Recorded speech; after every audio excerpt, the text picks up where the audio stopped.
Саламатсыздар. Адамды басқаратын 8 энергия көзі туралы қызықты ақпаратпен өздеріңізбен бөліскелі отырмын. Яғни атайтып тұрғандай 8 энергия көзі дегеніміз не? Адамның бойында орналасқан белгілі энергия ошақтары. Яғни осы энергия ошақтары дұрыс болған адамдар өмірде де дұрыс өмір сүреді, өзін дұрыс басқарады екен. Енді солармен толығырақ танысатын боламыз. Бірінші орталық төменгі жамбас бөлімдеріне қатысты аймақтар. Бұл аймақ көбею және тұқым жалғастыруға жауап беретін жер болып табылады.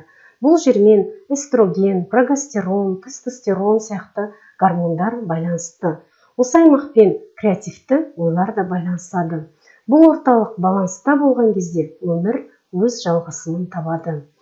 Келесі екінші орталық кіндік аймағы болып табылады. Бұл аймақ тамақты қорытуға жауап береді.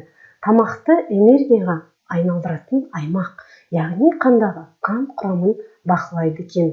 Бұл орталықтың бақылауында сонымен қатар әлеуметтік құрылымды қадағалау да жатады. Отбасы және түрлі қарым-қатынастар осы аймақпен өте тығыз байланысты. Яғни осы аймағыңыз дұрыс болған кезде сіздің осы әлеуметтік жағдайыңыз да дұрыс болады деген сөз. Яғни баланс болған кезде адам өзін қауіпсіз сезінеді. Үшінші орталық асқазан аймағы, бүйрек, бауыр, іш құрылыстың орналасқан бөлімдерінің бәрі жатады. Бұл орталықпен адреналин, кортизол, бауыр мен бүйректің барлық ферменттері кіреді. Яғни бұл аймақ ерік жігер, билік, бақылау, агрессия, табандылыққа жауап береді. Егер сіздің бойыңызда осындай мінездер басым болса, онда сіз осы аймақ тұсы сізде активті деген сөз. Үшінші аймағыңыз баланста болған жағдайда сыртқы кедергілерді жою үшін активті адамдар көбіне ерік жігеріне сүйеніп пайдаланып жатады. Яғни тәніне сүйенеді деген сөз. Төртінші орталық кеуде тұсына орналасқан. Бұл жерде жүрек басқарады. Бұл аймақпен өсу гормондары өте тығыз байланысты. Алғашқы үш орталық күн көріс қамы үшін жауап беретін болса, осы төртінші орталықта біз саналыққа өте бастаймыз. Бұл аймақ сүйіспеншілік, қамқорлық, ынталандыру, сенімділікпен тұтасып жатыр. Осы жерде біздің жасампаздық қасиетіміз басталады. Осы орталықта баланс болған жағдайда біз басқаларға қамқорлық танытып, өмірге деген үлкен махаббатпен қарай бастаймыз. Өзімізге риза жағдайға түсеміз. Бесінші орталық мойын аймағында орналасқан. Яғни организмдегі метаболизмді басқарады. Бұл аймақта сүйіспеншілікті білдіруге қатысты. Яғни төртінші жүрек орталығыңызбен өте тығыз байланысты. Төртінші жүрек орталығы ашық болған адамдар, бесінші орталығы баланста болған кезде сіз ойыңызды ашық, анық айтатын жағдайға жететін боласыз.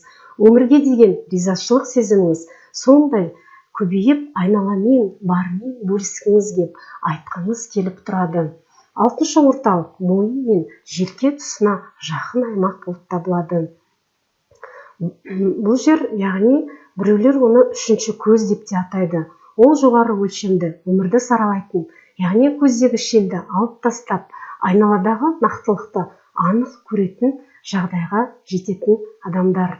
Бұл орталық ашық кезде ол радио антенна сияқты бойыңыздағы бес сезімнен басқа нәрселерді сезіне бастайды.